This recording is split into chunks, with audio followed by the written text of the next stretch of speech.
The Cubism movement. When and where did this movement happen? Let's explore more about it. Cubism started in Paris around 1907. The term Cubism was coined in 1908 by an art critic named Louis Vauxhall, who described George Braque's paintings as a reduction of the subject's two geometric outlines to cubes. Cubism movement influenced by Paul Cézanne art, African art, and Cycladic art. Cubism had two main parts. First is the analytic cubism, is the early phase of the movement that developed around 1907 and lasted until 1912. And synthetic cubism is the second phase of the movement that lasted from 1912 to 1914, around the time of the First World War. On the left side, analytic cubism showed different views in one flat picture using shapes and muted colors, while on the right side, synthetic cubism is adding everyday objects with various colors and materials.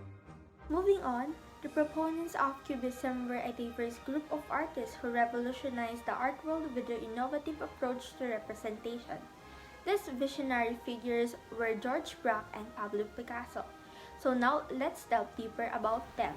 George Braque is a French painter and introduced his unique perspective to Cubism, and also Pablo Picasso is a talented Spanish artist and he creates various art forms including paints, sculptures, prints, ceramics, and stage design.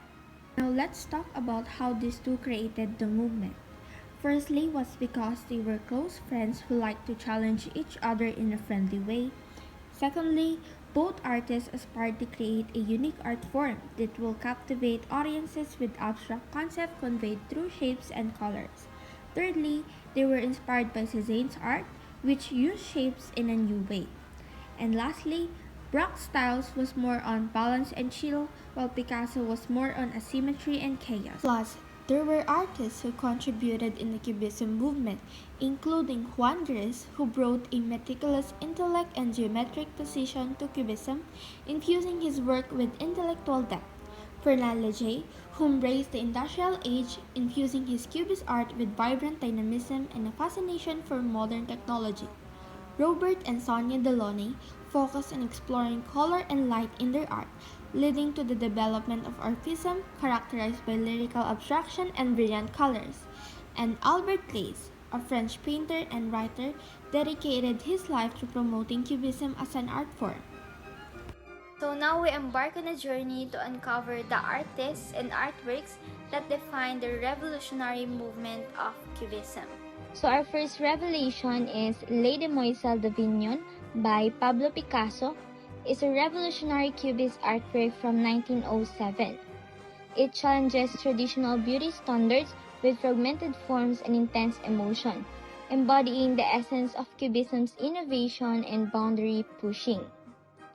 Next, we delve into Violin and Candlestick by George Braque, created in 1910, exemplifies analytical Cubism. Also, The Portuguese by George Braque, painted in 1911, further showcases his mastery of Cubist techniques.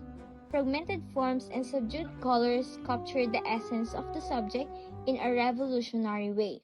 Then we have The Breakfast by Juan Gris, completed in 1914, offers a fresh perspective on still life.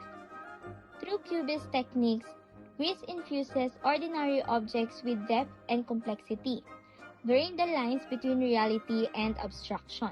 And let's not forget The City by Fernand Léger, painted in 1919, captures the vibrancy of urban life. Through synthetic cubism, Léger simplifies forms and employs bold colors to convey the dynamism of modernity.